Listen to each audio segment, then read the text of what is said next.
Most astrologers just talk about this planet is doing this thing, and they don't always go so far into how to actually apply this to your life.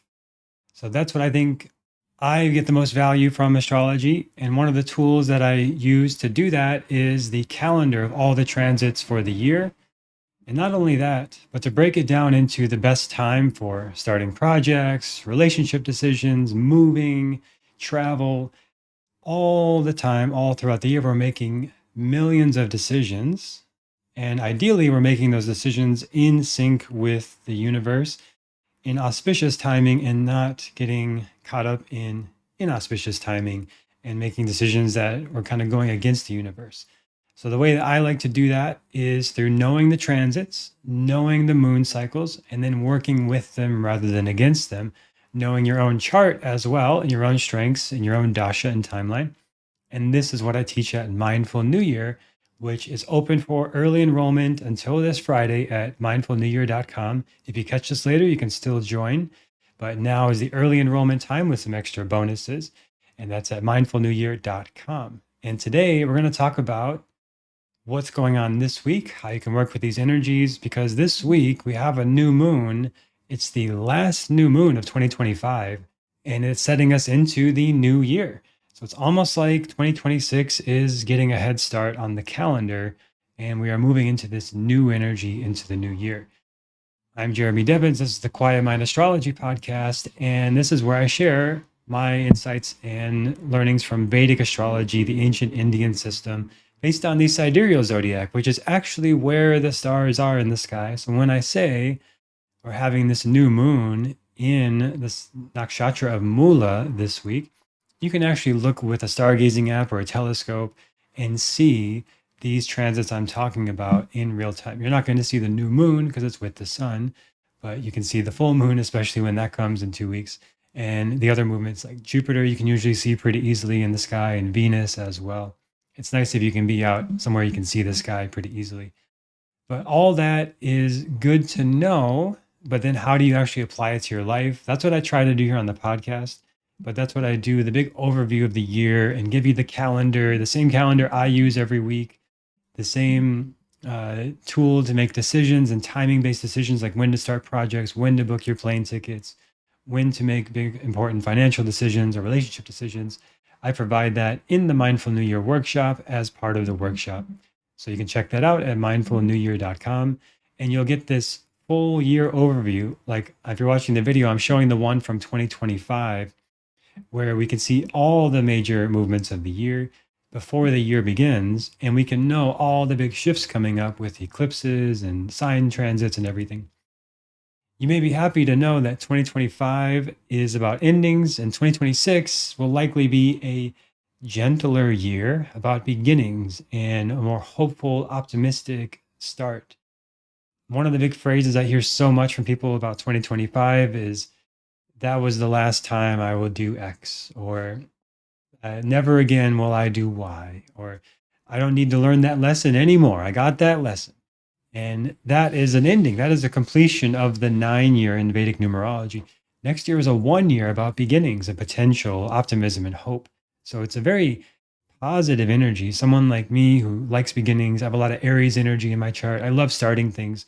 So that's the energy of the new year. Some of you may prefer keeping things the same, but the 2026 is inviting us to start new things and to move in a new direction.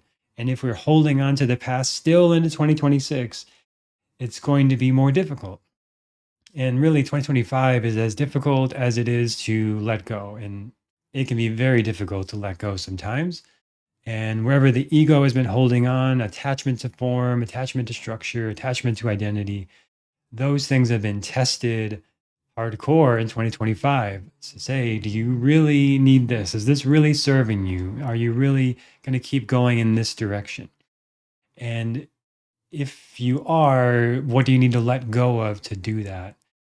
Oftentimes in the Western world, we just think about accumulating and adding and more and expansion.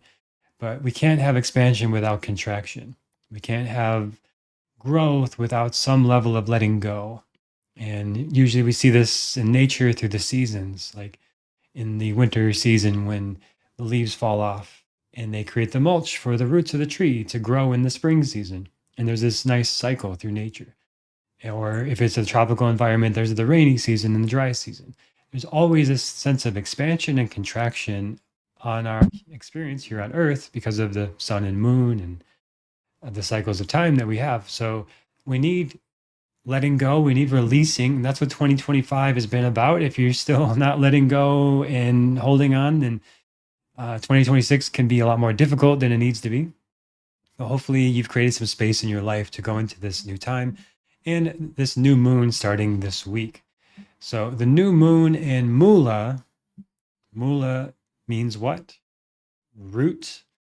So when we talk about the Muladhara chakra, the root chakra, this is the foundational energies in our lives. This is the things that you start with, your family, your assets, resource, home, your sense of security and stability and safety. If you don't have these things, you have instability, insecurity. You don't feel safe. You feel afraid. You feel anxious. If you don't have a sense of home and family, you feel lonely and isolated. And we all may go through those at different times in life. But this new moon is about tending to your roots wherever they're at, meaning you may need to create a little bit more sense of safety and stability and security over the next couple of weeks. Tending to the roots, like what is actually the foundation of your life. I know for me, one of the things that really helps a lot is having some sort of morning routine. So that's sort of before the day gets going, before a lot of external stimuli come in, there's that internal choice to take care of my body, mind, and spirit through like yoga, meditation, journaling. These are the things I love to do. You might love to get up and make a coffee, go for a walk, whatever it is. That foundational thing, those foundational things in your life are very important to tend to this week and establish or reestablish what is the foundation that you're building on. If you want to know how high a building is going to be in the city, you look at how deep they're building the foundation. Without a deep foundation, we can't build a high building. So if you're trying to build something big in your life, you need a deep foundation to do that from. And if you're constantly uprooting yourself, it's going to be harder to grow something in the long run.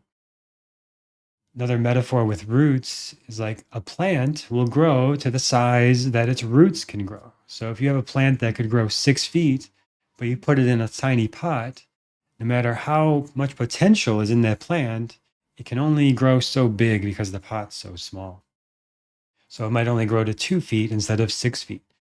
So if you repot it, you put it into a bigger pot, it'll grow into it and grow into its potential. So if you feel you're not growing into your potential right now, it might be time to repot yourself and create an environment that you can grow into more. This might mean going to communities that you want to be part of, that you want to grow into. They say, like, if you're the smartest person in the room, you might be in the wrong room. It might be time to go into a room with smarter people so that you have something to grow into.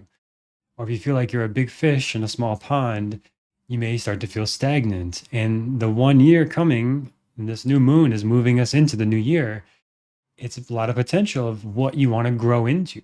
And if you don't have something to grow towards, you don't have motivation or inspiration or people around you to mirror that potential, then you may just find yourself getting stagnant. You may not be growing into the actual potential that you know is in there. So it's a lot of potential at this time. It's wonderful energy. And that's the main thing going on this week. And of course, I'm always referencing my own calendar and the things I provide in Mindful New Year, because I'm looking at this too myself to plan for events. And that's how this all started. It's me making my own tools as an astrologer and as a student of astrology. So we've got that Sun in Sagittarius on Monday. We've got the new moon on Friday. And that is the day of Mindful New Year. We'll be meeting live on the new moon on Friday to review the past year, plan the next year in sync with astrology. I'll be giving you all of my tools for the new year, all the calendars for the year ahead for each month, and how to work with them. Not just the information, but actually the application and embodiment of it too. And we have the big movement this week into Sagittarius energy. So over the next few weeks, very good for travel, fortunately, as a lot of people travel on the holidays anyway.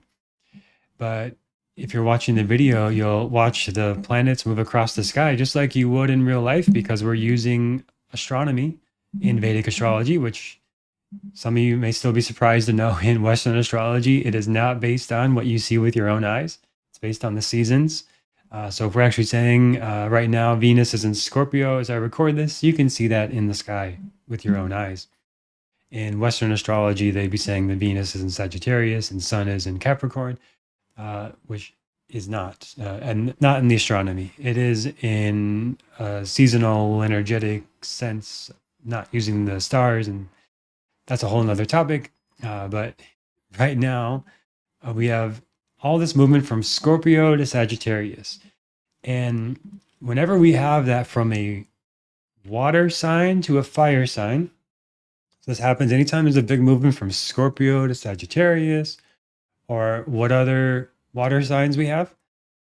There's Cancer and Pisces. So when we go from Cancer to Leo, or we go Pisces to Aries, these are all called Gandanta, or Karmic Knots, untying the knot. And when this happens, it's typically a time of big breakthroughs and transformation. Like you've been stuck somewhere, something's been knotted up. It might be a physical knot in your stomach and digestion. It might be an energetic knot in your heart. You feel closed and tense. And when we go through the Gandanta time, that is the most potential to untie that knot. So very powerful, very transformational. And the nakshatras here at these 3 points are very transformational. If you have any of these in your chart, you're very likely to be drawn to, here you are listening to astrology podcast, Vedic astrology in particular, very deep esoteric knowledge. If you have anything in these 3 nakshatras at the Gandanta points, which are Jyesta and Revati and Aslesha in Cancer. So Aslesha, Revati, and Jyesta, these are all the transformational nakshatras. So if you have anything in those nakshatras in your chart, you have a lot of transformational energy, and you'd very likely be drawn to and skilled at transformational work like this. So we got this movement.